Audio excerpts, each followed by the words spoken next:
So hello everyone, welcome to teach me out. और आज हम बात करने वाले हैं वाइल लूप में, वाइल लूप के बारे में और पीएचपी में। तो सबसे पहले स्टार्ट करते हैं विजुअल स्टूडियो कोड अपना। और सबसे पहले एक नया सेशन बना लेते हैं, एक न्यू फाइल क्रिएट कर लेते हैं, सेव कर लेते हैं। कहाँ सेव करना है हमें?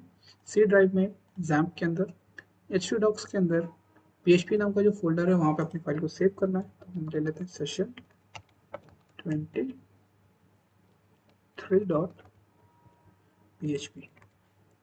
और उसको मैं कर लिया सेव। ओके, तो यहाँ पे हम सबसे पहले अपना पीएचपी का ओपनिंग एंड क्लोजिंग ब्रेसेस लगा लेते हैं। और यहाँ पे हम सबसे पहले बात करते हैं कि यार फॉर लूप और वाइल लूप में डिफरेंस क्या है। तो फॉर लूप जो होता है, आप लोगों को अगर पता हो, लास्ट सेशन जो मैंने कराया था आपको फॉर लूप पे, आपको ऊपर आई बटन पे मिल जाएगा फॉर लूप के बारे में, तो आप जरूर देख लीजिए इसको। सो फॉर लूप जो होता है वो क्या करता है, यहीं पे आपके पास कंडीशन होती है और यहीं पे आपके पास इंक्रीमेंट डिक्रीमेंट ऑपरेटर होता है। देखिए, यहीं पे आपने वेरिएबल डिक्लेयर किया है, यहीं पे आपने कंडीशन चेक की है, और यहीं पे आपके पास इंक्रीमेंट और चाहे डिक्रीमेंट ऑपरेटर जो भी आप यूज़ करना चाहते हो वो यूज़ कर सकते हो। तो यहाँ पे बेसिकली मैंने इंक्रीमेंट ऑपरेटर लगाया है। तो यहाँ पे देखिए आप, 1 से स्टार्ट हो रही है वैल्यू और आई की वैल्यू कहाँ तक जा रही है, इक्वल टू 10। ठीक है, और आई प्लस प्लस। तो फॉर लूप में जो होता है वो एंट्री के वक्त ही चेक होता है कि भाई हमें लूप के अंदर जाना है कि नहीं जाना है। वाइल लूप में भी ऐसा ही होता है, बट फॉर लूप में यहाँ पे आई प्लस प्लस लिखा हुआ है। वाइल लूप में ऐसा नहीं होता। वाइल लूप में जो कंडीशन चेक होती है, जो इंक्रीमेंट और डिक्रीमेंट होता है, चाहे किसी वैल्यू को लूप को चलाना होता है बार बार, तो हमें बेसिकली उसकी कंडीशन वाइल लूप के अंदर ही डिफाइन करनी होती है कि वाइल लूप उसको कितनी बार एग्जीक्यूट करने वाला है, कितनी बार वो स्टेटमेंट को एग्जीक्यूट करेगा। तो चलिए मैं आपको एक सिंपल सा एग्जांपल वाइल लूप का कराता हूँ आज, और कल हम बात करेंगे पैलिंड्रोम नंबर की, आर्मस्ट्रांग नंबर्स की, फिबोनाची सीरीज की। तो आज पहले सिंपल सी बात कर लेते हैं पीएचपी के वाइल लूप की। तो देखिए यहाँ पे वाइल लूप को, आपको अगर कोई भी वेरिएबल लेना है तो आपको यहाँ पे डिफाइन करना पड़ेगा कोई भी वेरिएबल। तो यहाँ पे मैंने वेरिएबल डिफाइन किया, वेरिएबल मैंने लिया x इज इक्वल्स टू 1। आप वेरिएबल को बाहर इसलिए डिफाइन कर रहे हो बिकॉज आप एक कंडीशन देना चाहते हो वाइल लूप के अंदर। यहाँ पे जैसे मैंने यहाँ पे एक कंडीशन दी कि जो डॉलर एक्स है उसकी value less than equals to कितनी है, 5।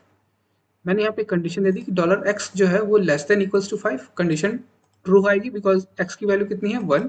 वो लेस देन और इक्वल्स टू 5 तक ये लूप चलेगा, मैंने यहाँ पे डिफाइन किया। लेकिन यहाँ पे हो क्या रहा है, अगर आप यहाँ पे देखो, यहाँ पे अगर आप देख रहे हो तो यहाँ पे इंक्रीमेंट हो रहा है, तब पता चल रहा है कि अगली वैल्यू क्या आ जाएगी इस लूप के अंदर।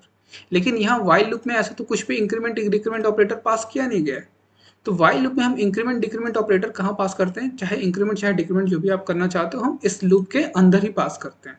देखिए मैं यहाँ पे क्या करूँगा, प्रिंट डॉलर एक्स मैंने प्रिंट कर लिया, और यहाँ पे मैं डॉलर एक्स प्लस प्लस, मैंने क्या किया यहाँ पे, डॉलर एक्स को प्रिंट किया और एक्स प्लस प्लस। देखिए मैंने इंक्रीमेंट ऑपरेटर कहाँ पे पास किया है, इसके अंदर। फॉर लूप में कहाँ पे पास होता था, जस्ट जहाँ पे डिफाइन होता था वहीं पे पास कर दिया जाता था। तो इसको पहले रन कराते हैं, फिर आपको एक्सप्लेन करेंगे एक बार और। तो जैम ओपन कर लेते हैं यहाँ पे कंट्रोल पैनल, और इसको स्टार्ट कर लेते हैं, ब्राउजर ओपन कर लेते हैं।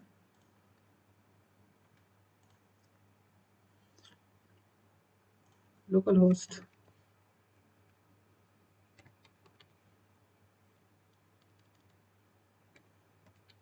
स्लैश PHP और सेशन 23.php। देखिए 1 2 3 4 5 प्रिंट हो गया है।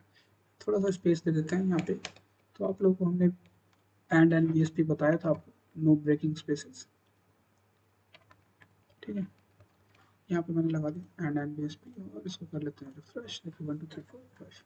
देखिए सबसे पहले मैंने क्या यूज़ किया है, यहाँ पे एक वेरिएबल डिफाइन किया है। वेरिएबल इसलिए डिफाइन किया कि मैं चाहता था कि यहाँ पे वेरिएबल ना डिफाइन करके यहाँ पे 1 ना लिख के हम डायरेक्टली यहाँ पे वेरिएबल डिफाइन करें। वेरिएबल हमें बाहर ही डिफाइन करना होता है बेसिकली, लूप के कंडीशन से बाहर। यहाँ पे मैंने वेरिएबल को डिफाइन किया, ठीक है। और यहाँ पे मैंने क्या चेक किया कि डॉलर एक्स, यानी कि डॉलर एक्स की वैल्यू क्या है, 1 less than equals to 5। First time ये कंडीशन चेक होगी, 1 is less than equals to 5। तो लेस देन तो सही है, ठीक है, लेस देन 5 है, तो कंडीशन क्या है, ट्रू। जब कंडीशन ट्रू हुई तो वो कहाँ गया, लूप के अंदर। और लूप के अंदर आने के बाद उसने आपने क्या प्रिंट करा रखा है, एक्स की वैल्यू। तो एक्स की वैल्यू क्या प्रिंट होकर आ जाएगी, 1, बिकॉज एक्स की वैल्यू किस पे ट्रू हुई थी, 1 पे। 1 अंदर गया और 1 प्रिंट होकर आ गया। अगर हम यहीं से, अगर ये हम नहीं लिखते तो ये क्या होता है, ये वापस से इसके पास जाता और फिर से क्या पता चलता, 1 ही चेक कर रहा होता। तो प्रॉब्लम ये आ जाती कि वो दिक्कत, आप देखिए यहाँ पे मैं अगर इसको आपको रन करा के दिखाता हूँ ऐसे, और मैं करता हूँ रिफ्रेश, ये देखिए ये इनफाइनाइट लूप चला देगा 1 का, दिख रहा है आपको, एक इनफाइनाइट लूप चल गई है 1 की। तो इसको रोकने के लिए ही हमने यहाँ पे क्या लगा रखा था, आई सॉरी एक्स प्लस प्लस, जिससे क्या होगा कि ये लूप अपने आप रुक जाएगा जैसी 5 तक वो कंडीशन चलेगी। इनफाइनाइट लूप में फंस गया है तो इसको हम थोड़ा सा बाहर लेके आते हैं यहाँ से, फिर से लिख लेते हैं लोकल होस्ट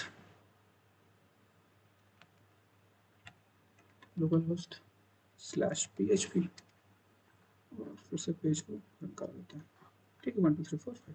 तो यहाँ पे हमें ये जब कंडीशन दी तो यहाँ से क्या हो गई, आई की वैल्यू 2, आई की वैल्यू क्या, सॉरी एक्स की वैल्यू क्या हो गई 2। तो यहाँ से वापस यहाँ पे गया वाइल लूप के पास और यहाँ पे कंडीशन फिर से चेक हुई, 2 is less than equals to 5, फिर से कंडीशन ट्रू आई, लेस देन तो है ही तो ट्रू आई, तो फिर से अंदर गया, यहाँ पे एक्स की वैल्यू अब क्या प्रिंट हुई 2। उसके बाद फिर से इसके पास नीचे आया और एक्स की वैल्यू क्या आई 3, यहाँ से फिर से ऊपर गया और यहाँ पे चेक हुई 3 is less than equals to 5, condition फिर से ट्रू है।